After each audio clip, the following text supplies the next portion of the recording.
say the game is getting old. Monday morning and your coffee's cold. Life is not what you want it to be. You need another chance to be who you want to be. Hi everyone, and welcome to A New Direction. My name is Jay Izzo, and can I just tell you right now, special show. I know they're all special, right? But no, you don't understand. I've got Michael Oden with me, right? And he wrote this book, When Nobody's Home. Now, but listen, before you judge the title, don't. Because this is the why to your behavior, okay? Listen, we all do dumb things, right? Sometimes we are in the habit of doing the same dumb things over and over again.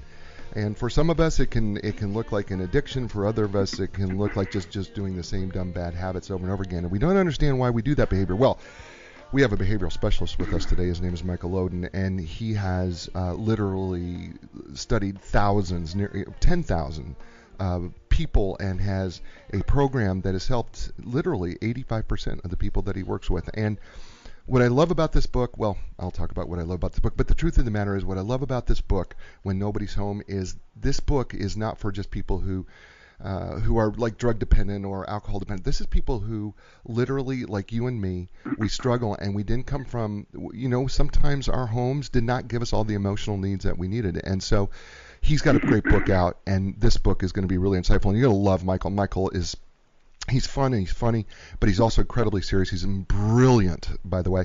And so you're going to really enjoy the book. But let's do what we do every week before we get started, and that is check in with you to see how you're doing in the four areas of your life. I believe that we are four-part people. We are physical people, we are mental people, we're emotional people, and we're spiritual people.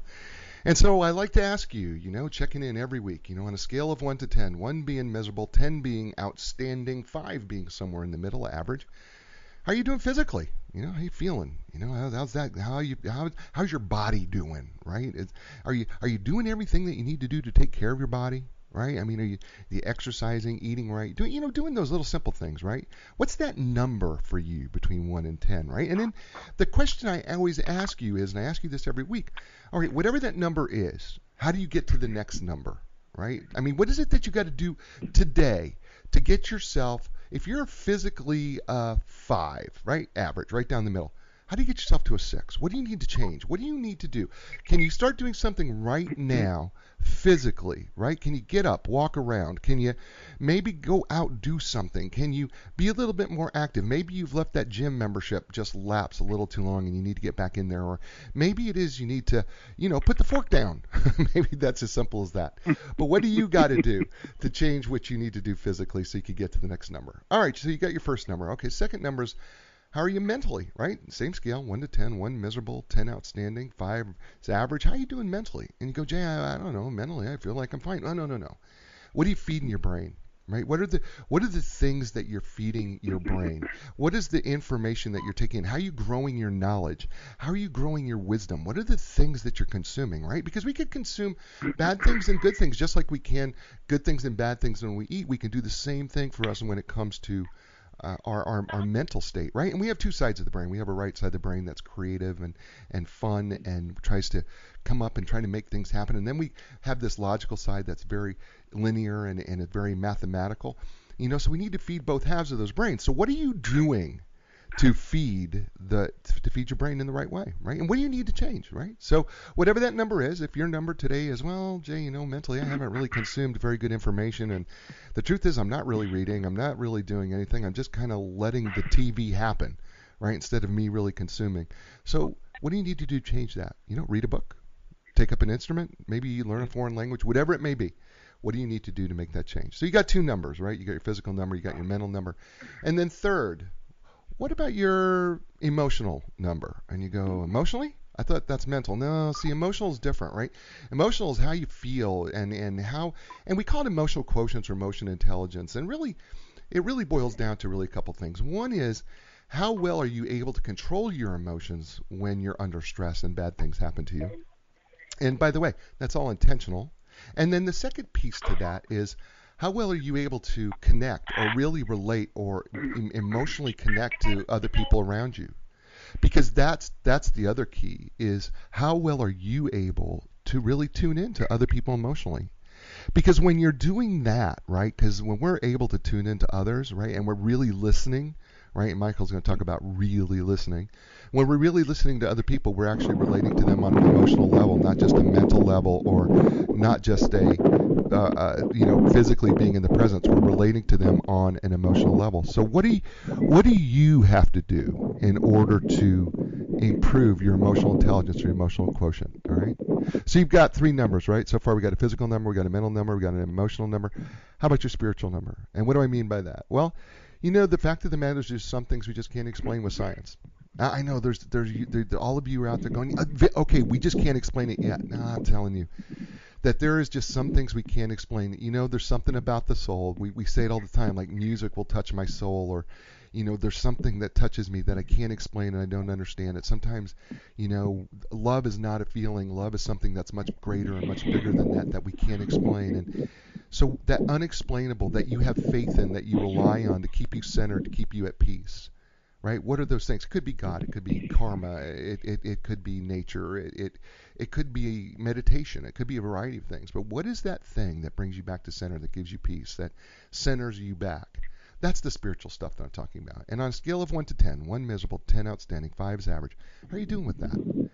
Right? And the question is, if it is God, how's that relationship going? If it's nature, how's that going? Right? That's the question. And then what do you need to do to change that to get you to your next level? And here's the thing, your spiritual level, right, and your physical and your mental and emotional, all those 4 pieces are like the legs of a chair. If they're off balance, it's hard to sit in a chair, and if it's too low, it's also hard to sit in a chair. So how can we bring the legs of your chair up so that you can sit in the right chair at the right height and be completely comfortable? And that's the goal for all of us. And speaking of somebody who is all about the goal for everybody else, I want to introduce you to Michael S. Oden. He is the founder of Final Step International and the Needs-Based Method. Michael is a retired Deputy Probation Officer, Keynote Speaker, communication and behavioral expert, personal and corporate coach, and award-winning author. Michael has been successful at helping men and women transform and improve their personal and professional lives since 1998 with an 85% success rate in behavior shift. He has advanced knowledge about how your communication style, behavior, and beliefs impact your performance and in your personal life and in the workplace. So, ladies and gentlemen, and please welcome to the show, Michael S. Oden. Michael, welcome to A New Direction. Hey, thank you for having me. Appreciate it. You are so welcome. So, we're gonna get into this book. I loved this book. By the way, I told you off air that I read it twice because I found that at first when I started reading it, and I wrote this in the Amazon review that will be available here for those people who are wondering where the Amazon review is if you can't find it right now, because it usually shows up a couple days later. When I wrote the Amazon review, I said, when I first read it, I wasn't sure. And then when I kept reading it, I go, oh my gosh, this book's for me. And I was like, you know what? There's a lot of pieces in my life that I recognize that I start doing those dumb things that are habitual. And I started realizing that, if I go back to my childhood, that when I look at some of the things that there's sometimes every time I look at the stuff that I do that's stupid, that I keep doing the same dumb thing over and over again, I have to realize that there's an emotional disconnect for me, and I'm using that, whatever that is, to fulfill an emotional need. And when I started to look at that, I started to realize, wow, and I got my aha moments. So this book, I know you wrote this book in terms of, from a probation officer, because you did all this study, but really this book is for everybody, right? Oh, yes, it is. We're all human, and that's one thing people need to remember. I don't care how much money you make, I don't care where you live, but our childhood has a huge impact on us. And depending how our childhood was presented to us will dictate how we see ourselves and how we present ourselves in the future. And you've taken a lot of different. I found as a psychological professional, I found that you took a lot of different, not a lot, but you've taken a few different psychological approaches into building this whole system that you've developed. And right, we call it the needs method, right? This is what it's called, the needs. Is that right? Do I got that right? Right. It's called the needs-based method. Needs-based method. Explain for the listeners the needs-based method, just to give them an overview. Well, everything we do is based on the need. Otherwise, we don't do it. So we're getting a need met.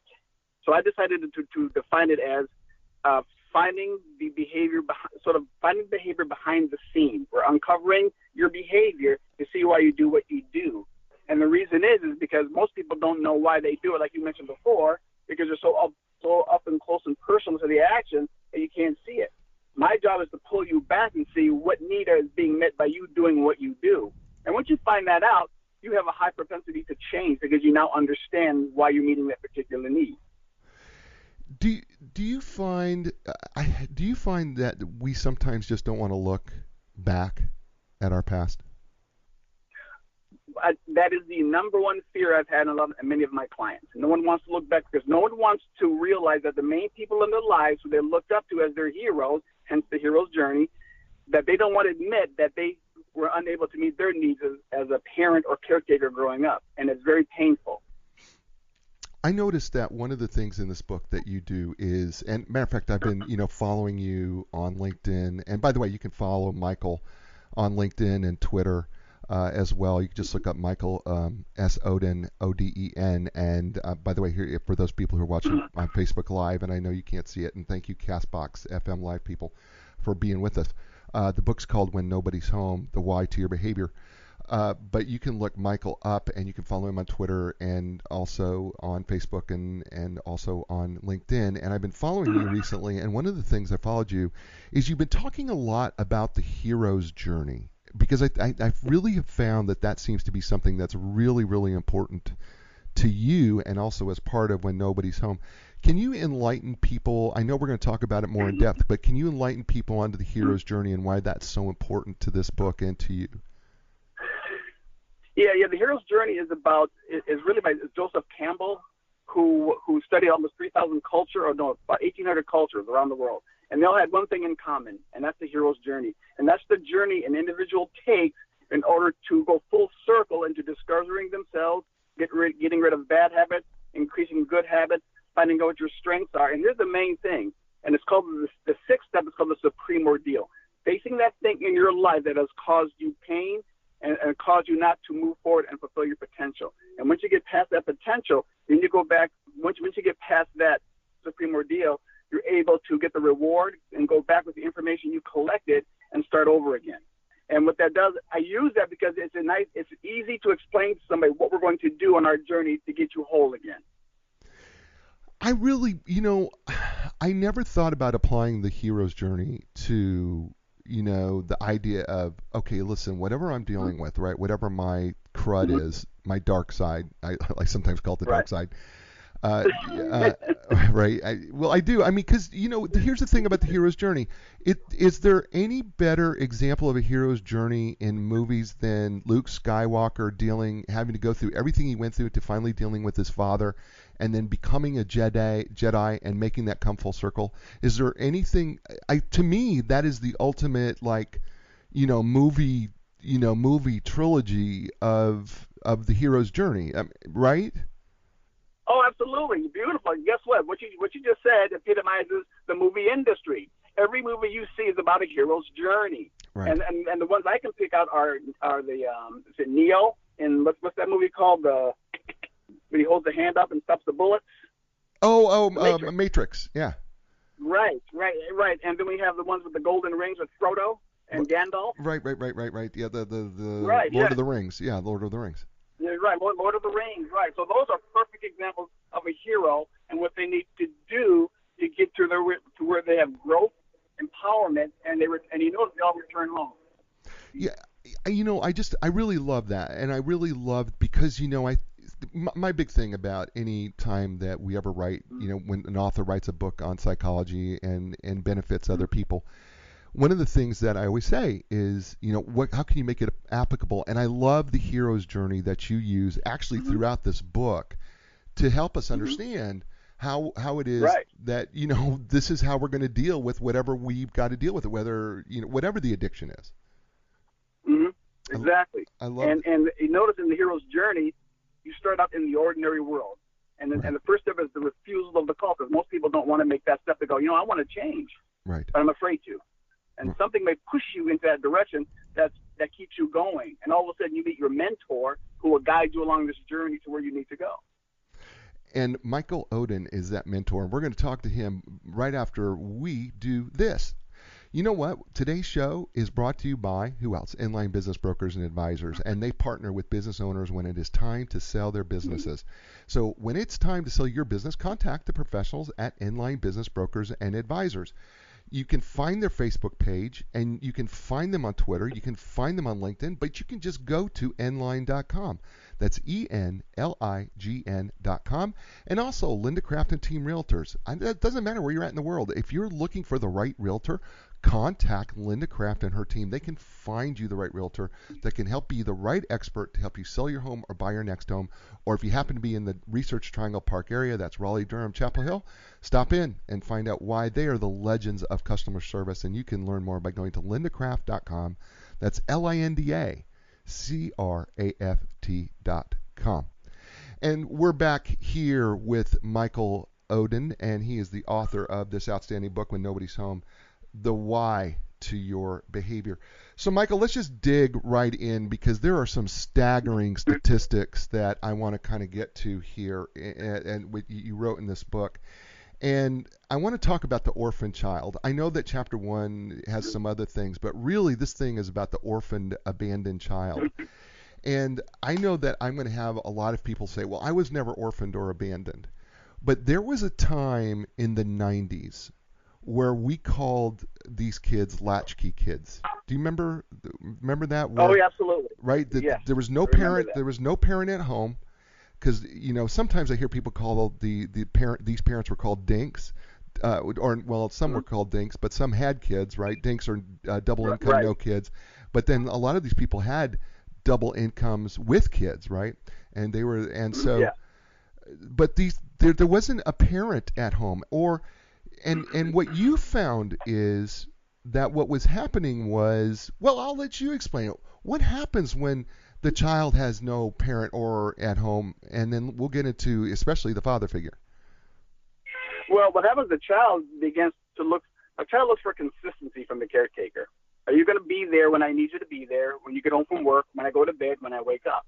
And what happens is when the caretaker isn't there, then the child starts creating their own world, asking themselves, is it something I'm doing? Is it something I did? Why aren't you there for me? So these are the things they hold on to. And these are the things that then what they will start doing is they will start looking elsewhere to get their need for attention, connection, validation met, and family. So the child is absent from those particular needs at that particular point in his life or her life. And so the journey begins on, well, who am I, and do you care? Do I matter? And will you listen? And this becomes, by the way, an issue, because a lot of times I think people are going to think, well, my dad and mom were together the whole time, but that doesn't necessarily mean that these young people's emotional needs were getting met, right? Just because they were. Oh no, you're right. I get that all the time. Well, I had both parents. Then I asked this one, and here's one of the most popular phrases I hear. I had everything, and then it would tell me all the physical needs were met: food, shelter, clothes, toys, cars, things of that nature. But we know what they never tell me is, what about connection? And then they give me a funny look. What do you mean connection? Well, did they talk to you? Did they bond with you? Was there physical affection? And then they start shaking their head. Then reality kicks in. And then they start realizing, wow, they were never there, even though they were in front of me. Right. Even though they were taking me to school or taking me places, they never connected with me. The only time they would connect with me if I got a C in a class. Right. But if they get straight A's, I had this from the kids on the hill. If I get straight A's, no one talks to me. But if I get a C or a D, then all hell breaks loose. But they see me. Right. And they notice me. Now we get our needs met tragically. Yeah, this is the interesting thing for me, because when you wrote this book, a lot of times I think people want to jump to, oh, well, these are people who are low income people, and these people with lower incomes, they're the ones with the problems. But that's not your experience here. Your experience is, listen, you were dealing with millionaire kids who had every advantage in the world, and they still had to deal with their own issues. Right. So watch this. When you say advantage, watch this. Be careful because it goes like this. And this is what I say.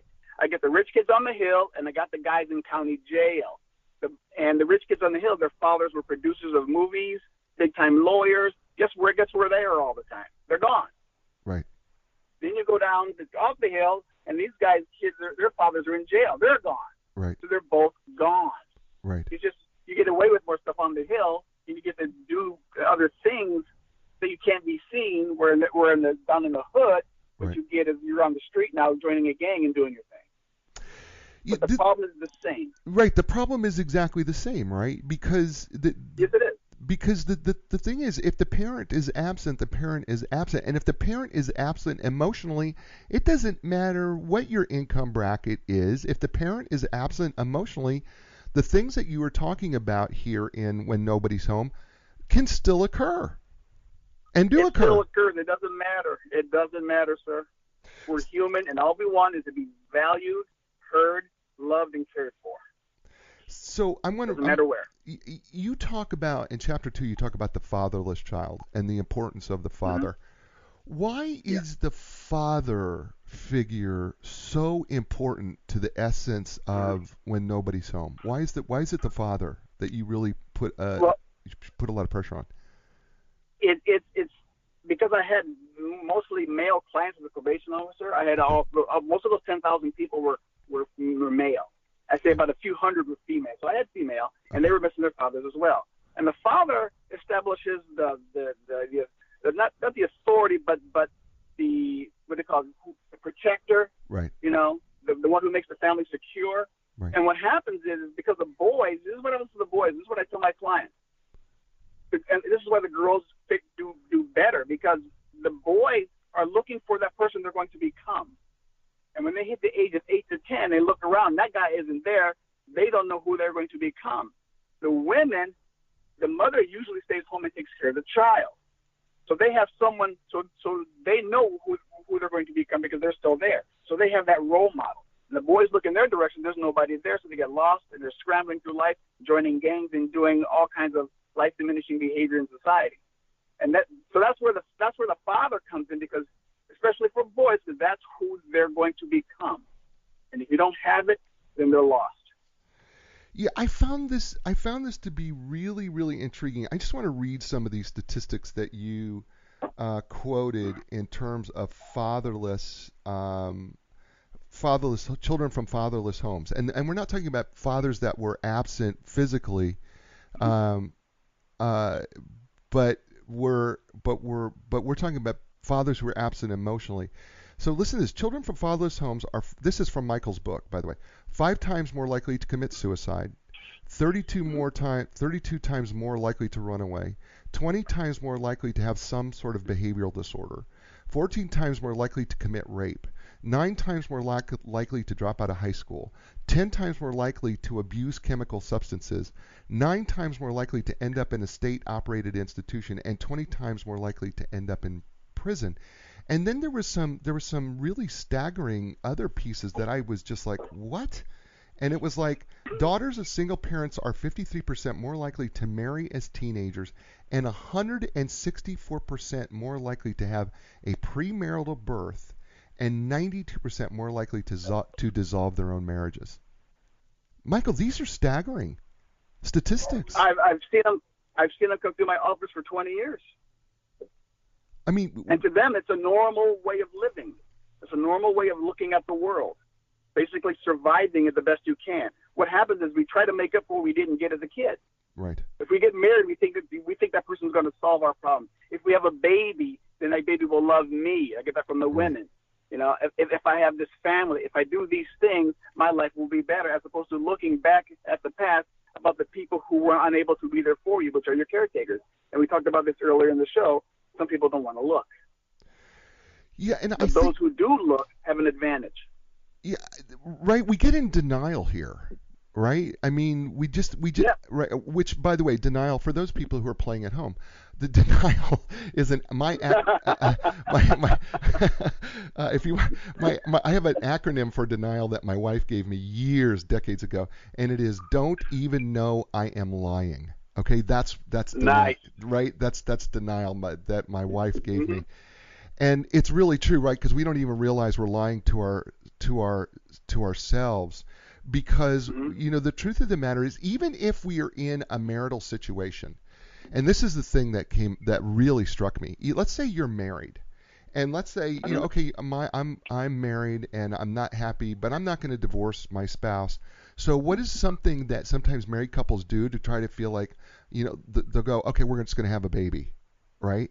And it's right, so they just have a baby in the marriage, right? Because the one person feels like I'm not being loved by my spouse, so I'll get the child to love me, and I'll try to get my needs met through this child, even though the marriage is intact. And it may, on the outside it may look like it's great, but underneath it all, when you see the what I would call the codependent relationship on the child, you go, there's something wrong with the marriage, right? I mean, that's my first. Yeah. That's my first. My first indication is when you are so enmeshed with your children that you're and though you tell me, my husband and I have a great marriage, but you're so enmeshed with your child, I don't believe you. I just don't believe it. Because you can't convince me that if your marriage was that great that you would be that enmeshed with your child, and then what are you doing to the child in the process, right? Yes, and they're going to pay for that. Yeah, so this is the other side of the book that you don't come right out and talk about, but I found to be absolutely intriguing and brilliant, and that is, if you look at this, if you're currently a parent, okay, and you listen to those statistics, if you are currently a parent and you listen to the statistics that I just read off from Michael Oden's book, When Nobody's Home, which, by the way, is available on Amazon, Barnes & Noble, and your favorite bookstore. If they don't have it, just tell them, get it. It's available. It's also available Kindle as well. But one of the things that just really, really struck me was, what you're also saying in this book is how to be a better parent. That you're also saying, without saying it, that if you really want to have healthier children, you need to be there emotionally, not just physically. You can't just supply the physical needs of your children and expect that to be good enough. You have to be there emotionally for your children. And I think that's the other side of this book that you don't come right out and say, but man, it really spoke to me. Yes, because I'm working with a couple right now who are thinking about getting married, but they have so much to work on with those past experiences in childhood that in order for them to get married, they said, we need to go down this road. And most people go through life not uncovering the pain of their childhood. So 90% of the population, I'm going to say, conservatively, go through life not understanding why they do what they do because of what happened to them in the past. And here, okay, so I know this is going to be a rabbit trail that we didn't plan on going down, but we're going to do it.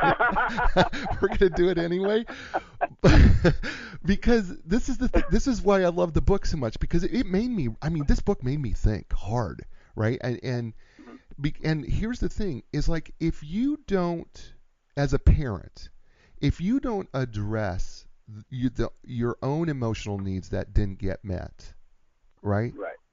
And then you become a parent. What are you going to be what can you actually give to your children? You're going to make them pay for what you didn't get, and you can treat them probably the same way that you didn't like to be treated. So the cycle continues. That's pretty deep, man. Because I mean, it's pretty deep because as I think about this even further, I go. I know that people are yelling right now at their radios and their maybe their Facebook. They're yelling at me, going, "My family was just fine. My family was perfect. I don't know, how dare you?" And I'm like, going, "Well, hold it here. Our parents weren't perfect. I mean, it's okay. They weren't. They did the best they could under the circumstances. It still doesn't mean that there aren't." Exactly. Right? I mean, there's still stuff we need to look at under the hood, right? Yeah. And so I'm going to give you a response. When someone says I had the perfect life or the perfect childhood, ask this question. Please give me an example so we can get it off the table. Tell me how your life was perfect so we can move on. If all your needs were met and everything was great, then we're good. And 99.9%, I haven't heard one yet. So, I mean, Because give us some. Yeah, I want you to dig into this because I think this is Mhm. really important because I think there Mhm. are people who are listening in going, well, my childhood was perfect. So, what are the typical responses that you get from people when you ask them that question? They give me a side look, and they start sneering at me. Some have cussed at me, and I said, just, even if listen, I'm not judging you. I just want you. We're seeking for. All I'm doing is seeking the truth Right. about your life. I'm not trying to be right or wrong, good or bad. Let's just seek Right. the truth. So look back, think about it, and tell me your life story. And then they all came back with something they didn't get, and it's usually the connection bonding, Right. right? And it's usually the validation, and it's usually the predictability of the parent, those sorts of things. That's awesome. When you get bombarded with physical needs of the toys and the things and the cars and the stuff, then you do think life is pretty damn good. When you're 10, 20 years later, life is good. Right. But was it really? And I'm gonna give you this example because I had a client that was interviewing me. We help her with this marriage. She goes like this: I had a perfect life. Then I wanted to ask her if it was perfect, then why do you continue to date a man who constantly cheats on you? So there's something on your side of the fence that we need to look at. Right. Ouch. Because that perfect life you created doesn't make sense if you're going to keep dating a man who's constantly cheating on you. So it doesn't make sense. Of course, you didn't hire me. So, Of course she did. Of course she did, because you spoke truth. Right. Right, because you spoke truth. I mean, right, because she would have to look at the real reason. Right. Right. And that's scary. We talked about that earlier in your show. Right. Yeah. I love this. By the way, if you're just joining us, and thank you everybody who's watching and listening in on Facebook Live, and for the folks who are listening here on Castbox Live FM, we appreciate you tuning in, and of course everybody who is joining us on iHeartRadio, iTunes, Spotify, and all the hundreds of podcasts across the country. Thank you for doing that, and also to the folks at the Oak 93.5 FM. And thank you for joining us and listening into A New Direction. My name is Jay Izzo, and we're talking with Michael Oden. He's author of this book, When Nobody's Home. And Michael Oden is brought to you by Inline Business Brokers and Advisors. And listen, do me a favor. When you hear me say Inline Business Brokers and Advisors, listen, they sponsor the show. They keep the show going. They make sure that they pay for everything. They've just been our sponsors from the very beginning. So like their Facebook page, go out, reach out to them. Here, look, they have literally helped thousands of clients in the sale and purchase of businesses. So when it's time to sell your business, contact the professionals at Inline Business Brokers and Advisors. You can learn more by going to inline.com. That's ENLIGN.com. And also Linda Craft and Team Realtors. You know what? They are located in Raleigh, but they can help you anywhere in the world. They can get the right expert to help you buy or sell your home. They're great. I will tell you this. They are known as the legends of customer service. You need to find out why. Go to lindacraft.com, LINDACRAFT.com. And we're back here with Michael Oden, and we're talking through his book, When Nobody Is Home, the why to your behavior. And we've just, as we left him, we're talking about why Michael got fired because he told the truth, and which is kind of funny, but is also a reality. As a psychological professional myself, it's actually a reality that when we start telling people the truth, they don't want to hire us, because when they think of a psychological professional, as you and I are, oftentimes people think that, oh, we're going to be this, we're not, we're going to just go, oh, it's okay, we're just going to drag you along. And that doesn't help anybody, right? I mean, the reality is it doesn't help anyone. And the reality is what helps people is when we address the true darkness of what we have on the dark side. And in chapter 3, you start talking about whole brain thinking. And you start identifying these 4 different modes of thinking. And I just kind of want to go through these because I found these to be incredibly interesting in whole brain thinking. You talk about the rational self, you talk about the safekeeping self, the experimental self, and then you talk about the feeling self. Why are these whole brain thinking models, why are they so important to becoming whole and understanding the why to our behavior? Well, when I became to understand more how people think and learn, and I got certified in this particular modality, I decided to apply it to my clients. And so this is why I put it in the book. I said, so think of the brain. You remember you mentioned right brain, left brain, right? Yeah. So watch this. Now there's upper brain and lower brain. Right. It's the 4 quadrants. Gotcha. And each quadrant has a specific, we'll call it communication style. And you just mentioned them earlier, the analytical, safekeeping, emotional, right, and experimental. Right. So I noticed when a child comes from a traumatic home, right, I always go like this to my clients. I go like this. I say to myself, so did you have a brother or sister who was a year or 4 years younger or older than you? And did they see the same things you did? And they go, yeah. And what did they do with that same situation? Because you ended up in front of me on probation, yet your sibling decided to move out of the house, get a job, join the army, or do something different. Right.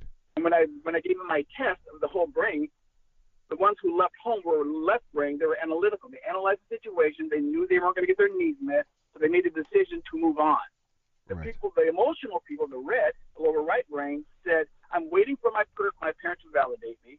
I'm waiting for them to tell me they love me. Until they do, I'm going to act accordingly. Right. And so they're still waiting. Right.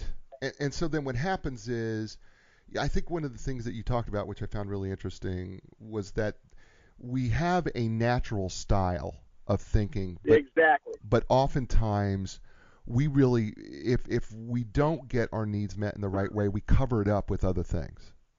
And so we can. Right, and then we have to dig back in to find out what our natural style thinking is. Yeah, well, what happens was, so notice the analytical people analyzed the situation and made a decision to move on. Got it. The sensitive people, the emotional people who need validation from the caretaker, right? Right. Continue to wait until they heard it. And I asked them this one question: What happens if you are never going to hear what you want to hear from the main people? What do you do? Right. Then they were stuck. They go, oh, I never thought about that. Right. Got it. So that's what you got to think. But they're just more emotional, which is fine. Right. But they have to learn how to move on. Yeah. And move on. No. I just think it was just. I just found it so interesting because I kept asking myself, this question to myself. I said, I think I'm probably more of an analytic thinker, in reality. Mm-hmm. I want to say that, but then I go, the truth of the matter is I may be more of an imaginative thinker, but then when I look at what frustrates to me, what opened me up is what frustrates which quadrant, and I thought that was more for me like, oh, okay, that's what I am, right? That's what frustrates because sometimes you recognize what you are by what irritates you, right?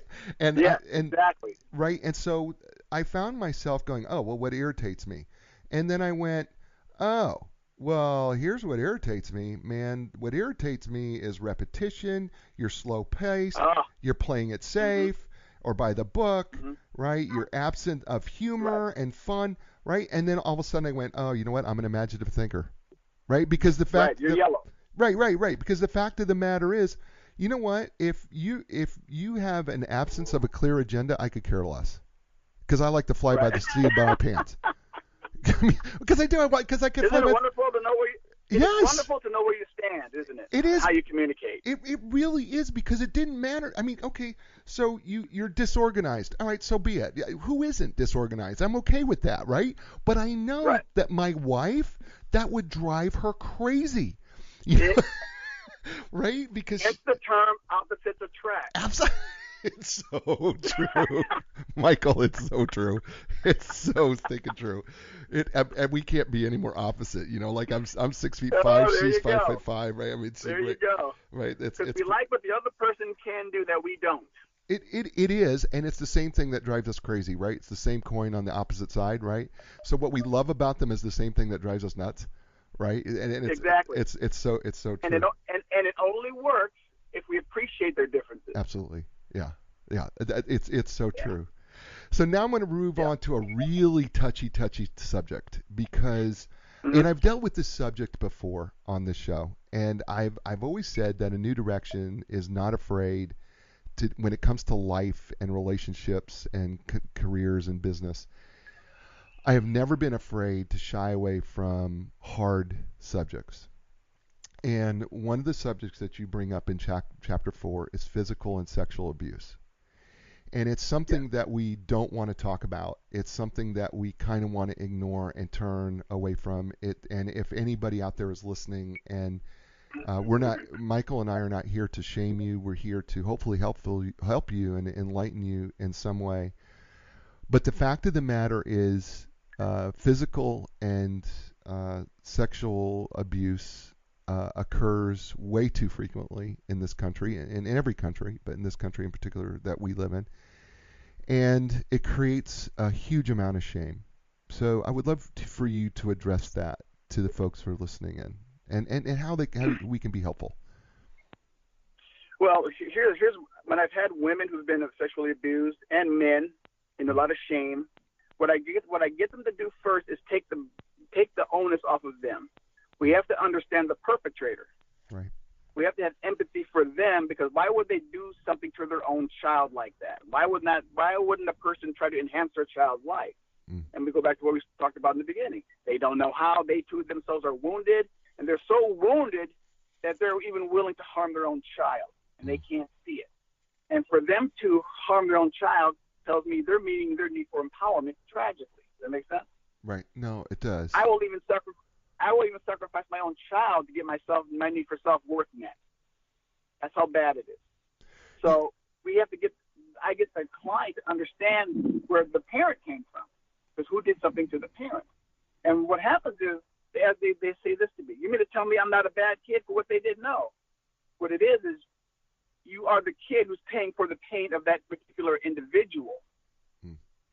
So you mean to tell me I never did anything wrong? No, you didn't. You happen to be in their line of fire. Right. You happen to be born to them. So you're paying for their pain. And I keep driving that home. You're paying for their pain. Understand their pain. And I'm going to go a little deeper here, like the Epstein guy, right? Right. And the Weinstein guy from the producers. Yes. And the guy from Chicago. These guys, and I'm telling you right off the bat, these guys have been impacted by their mothers. Right. Look how they treat women. Right. Right. They try to hurt women. So that tells me something happened to them when they were children, and to me that tells me it was a woman, because look what they're doing to them. I'm going to overpower you. I'm going to degrade you. I'm going to not allow you to control me, because they're mirroring what happened to them. So okay? So this is dark. Yeah, it is. But sexual abuse and physical abuse, especially, dealing with this as an adult when we were children, and you said a word in there I do not want to skip, because you said something that I think is going to be a hard thing for people to really understand is, how do I have empathy for a perpetrator who sexually abused me or physically abused me? How do I do that? How do I get there? Okay. All right. So in other words, you got to know where they came from. You got to understand their background. Remember, they're getting a need met. And I said it before. Why would they do that to another human being? As tragic as it is, as painful as it is, as harmful as it is, they're coming from a world of pain. And what I've noticed is, the greater the pain, the more they're going to cause pain to that individual, and to the fact that they won't even look at what they're doing. They're just going to keep doing it over and over to hide their own pain. Because basically what they're doing is telling the person they're harming is this: I want you to know what I experienced, and this is it. I want you to know what I went through. This is why the perpetrators keep doing this. This is why I'm harming you. Okay? And if a person can understand where the other person's coming from, again, they can take that guilt and shame off of themselves one day and go, wow, it wasn't about me. And 99.9% of how people respond to other people is about the other individual. So, Michael, and that's a hard one to handle. It is a hard one to handle, because you're borderline saying here, and I think you're saying it. You're not using the word, but you're actually saying that you have to forgive the perpetrator. Ooh, I have a hard time with that one yet. I'm working on that. Right. Yep. My thing is you need to understand them. Okay. For they know not what they do. Right. So that's how much pain they are. Right. So, I mean, isn't there come a point where I'm not suggesting. Doesn't there come a point where we go?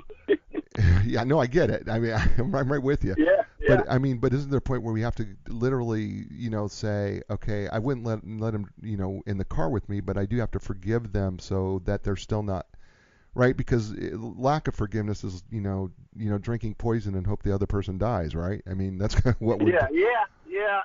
I have a hard time with the forgiveness thing, because how can you forgive what they've done and it's still embedded in yourself? Right. Right. And so the whole thing is if we could just understand it and know that it wasn't about you. Mm-hmm. So that's the first step. Was. So that's the first step in the process. Yeah. So that's first step in the process. That's the first step in the process. So you talk about, by the way, we're having such a good time here. I got to do what I've got to do. We're talking with Michael Oden. He's author of this book, When Nobody's Home. Folks, if you haven't been listening to this conversation has been incredibly deep and fun and interesting, and he's giving us the whys to your behavior. The book, When Nobody's Home, available on Amazon, Barnes & Noble, your favorite bookstore. Just purchase it. It's available in also digital versions as well. And Michael is brought to you by Inline Business Brokers and Advisors. They have been a sponsor since the very beginning for A New Direction, and they represent profitable, privately held companies with gross annual revenues in excess of $1 million. Inline delivers the highest market value in the shortest amount of time with complete confidentiality. That is their registered trademark. You can learn more by going to nline.com. That's ENLIGN.com. And Linda Craft and Team Realtors, located in Raleigh, North Carolina, but they can help you anywhere in the world, help you find the right expert to help you sell or buy your home, regardless of where you're at. And you can learn more about Linda Craft and her team by going to lindacraft.com, LINDACRAFT.com, and they bring you A New Direction.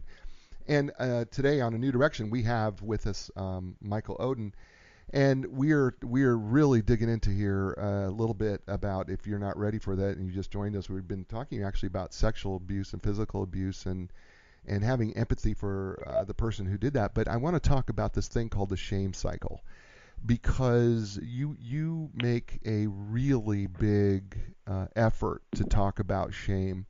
And I am really, really big on talking about how shame affects us negatively. And you do the same thing here, and we both speak the same language when it comes to shame, because shame is fear and is fear-based. So let's talk through the shame cycle and being aware of the shame cycle a little bit. Well, the shame cycle has to do with how we see ourselves, and that we think we are less than. So we tend to, we'll call it beat ourselves up. Mm. And the shame cycle, it's kind of like it's you grab on, you let go, you release, breathe again, you grab on, we'll call it a drug. You grab onto the drug, I don't want to do the drug, we release the drug, and then we're regretful we did the drug, I'm shameful for using the drug, then we start over again, and over and over. And it's almost like you keep beating yourself up for what you may have done in the past, and not able to let go of that. So the same cycle, it's almost like it works for them in a tragic way. I'm a terrible person, so I deserve to suffer. Yeah, see, you have this control, release, submit, rebel, right? So it's kind of like, yes. So like whatever the habit or the whatever, if it's alcohol or if it's drugs or whatever the habit is, right? Insert habit you have here. We do this control thing of, I'll never do that again. You know, how many times, folks, how many times have you said, I am never going to do that again? Right? I mean, come on. We've all done, come on. There's something in your life you go, I am never going to do that again, right? And so then you say to yourself, this is the release portion of it that he's talking about. How could I have done that again? How could I do that again? I can't believe, how could I do that? And then you do the submit part of it, right? I am sorry. What's wrong with me? I don't know what's wrong with me. I'm so sorry. I'm such an idiot. I'm horrible. And then we get to this rebel part where we go, well, maybe this just once, because this is my life and the way it's going to go. and then we go back to control again, going, I'm never going to do that again. I'm never going to do that. And then this, and then the cycle. And when I read this, I went, oh man, Michael, did you have to throat punch me with that? Really? I mean, did you? Because I've been there. I know what this is like. I've been there. I've done that. And if we're honest with ourselves, we all do it with something where we have regret of something that we did, and we go, why am I doing that? Or even if it's a thought process, right? We all do it. I mean, right? We do, don't we? Yes, we do. We do it constantly. It could be minimal. It could be magnified 10 times. But we do. There's something in our lives that propels us to do the cycle, and it could, and because of what was said to us back in the day. And we can talk about that thing called spells and curses. Same thing. Right. Okay, let's dig into that, because I was just about to talk about when belief thought turns into pathology. So I mean, we're headed there. We're headed there anyway, right? Because we're headed there to the spells and curses anyway. Right, exactly. So go ahead, elaborate on spells and curses. Okay, so spells and curses are basically statements that were said to us that frees us. So a statement could be, hey, you'll never amount to anything, you're stupid for even trying, you don't have the talent to go to college, those kinds of things, and some worse. And when you hear those as a child from the main people who you believe care about you, they stick into our minds and they freeze us. They're almost cellular to a point. And if that isn't cured, we're going to carry those words with us, and it's going to play out in relationships. It's going to play out in anything that we do. And this is where people sabotage a lot of things that they try to do in the future. So, Michael, believe it or not, we have been on for nearly 52 minutes, almost an hour. I thought it was 12. I know. Okay. It's great. This show goes so fast. It always happens to me. It goes so fast. So folks, you're going to have to buy this book. If you want to find out some more the depth of this book, you're going to have to buy this book called When Nobody's Home. Michael, give us a little hope. How do we repair this? Give us something. Give the listeners something that goes, okay, well, Michael, I've done all this. What do I do? What is my next step? What is the steps that I need to start recovering? I need this. Well, the first step is becoming aware of what you're going through and have some understanding around it. Okay? And then accept some of the things that you've done in the past and don't beat yourself up for it.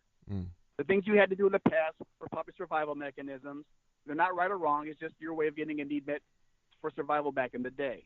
And once you accept that, then you're going to have the value shift where you can, now that you know you used to behave this way, now we're going to change it and behave a different way that's more life affirming and life fulfilling. Okay? Then you need to believe what you're doing, start applying what you're doing, and then transform to the person you always wanted to be. But the main thing is don't personalize it, right? And don't personalize what your parents or the people who harmed you, what they did to you, is because that's what they knew. Right. If you can do those basic things, and we have that in the book, and I also have that in my workbook, which goes a little deeper, you can get some answers to some of the things that may be holding you back. But also don't be afraid to make mistakes, because you've been doing this behavior for your whole life. Now we're going to switch. It's going to take time. Yeah, because the one thing I think, and we started this way, right, is one of the things is that this is a journey, in fact. It's a journey. Exactly. And that this isn't going to happen overnight. And no. And that we're not going to be able, some of you out there who are listening to my show are, okay, yes, some of you are 18 years old, and that's awesome that you're listening to my show.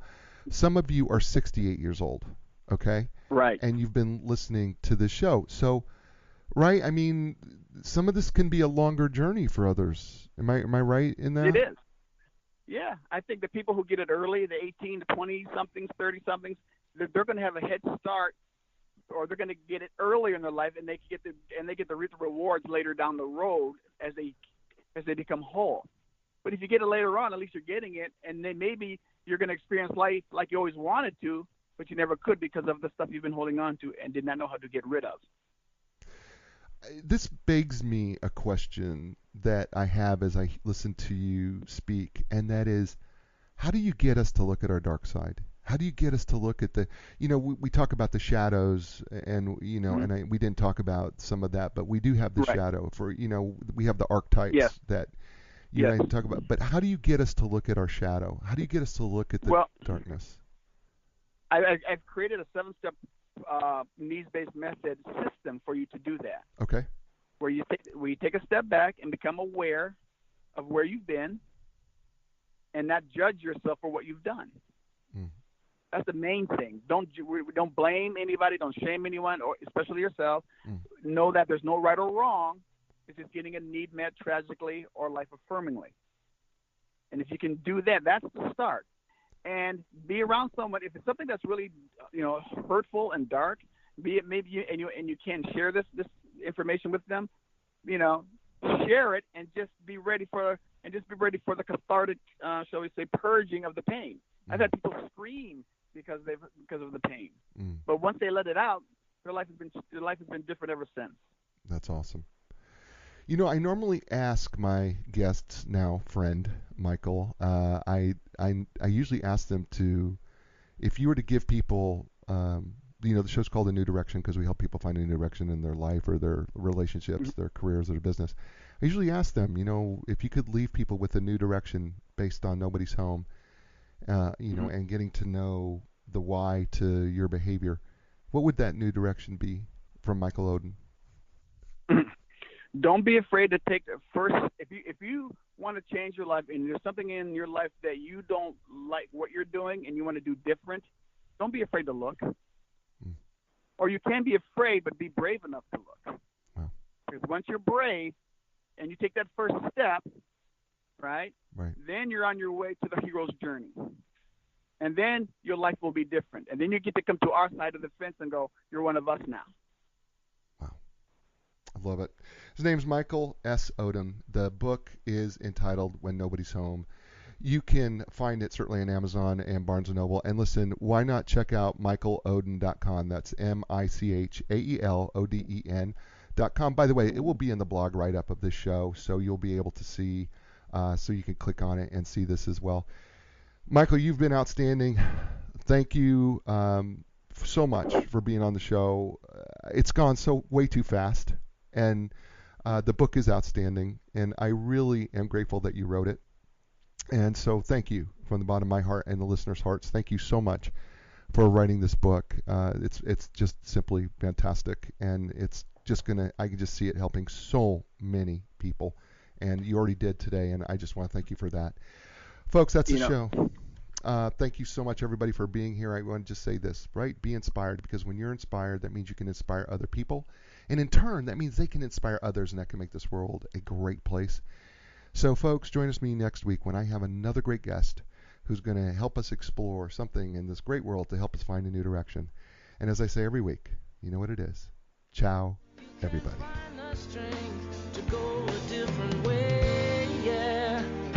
The time has come for a new direction. Yeah, yeah. New direction. Yeah, yeah. When you lost your confidence and the answers don't make sense, you got to keep your hope alive. You got to know you can survive. This is your time to fly. A new direction, a brand new day. A new direction, things are gonna change. You can find the strength to go a different way, yeah. The time has come. Your dreams will take you places you have never been before.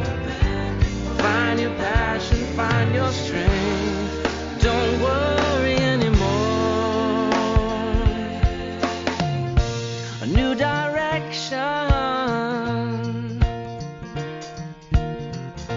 A new direction.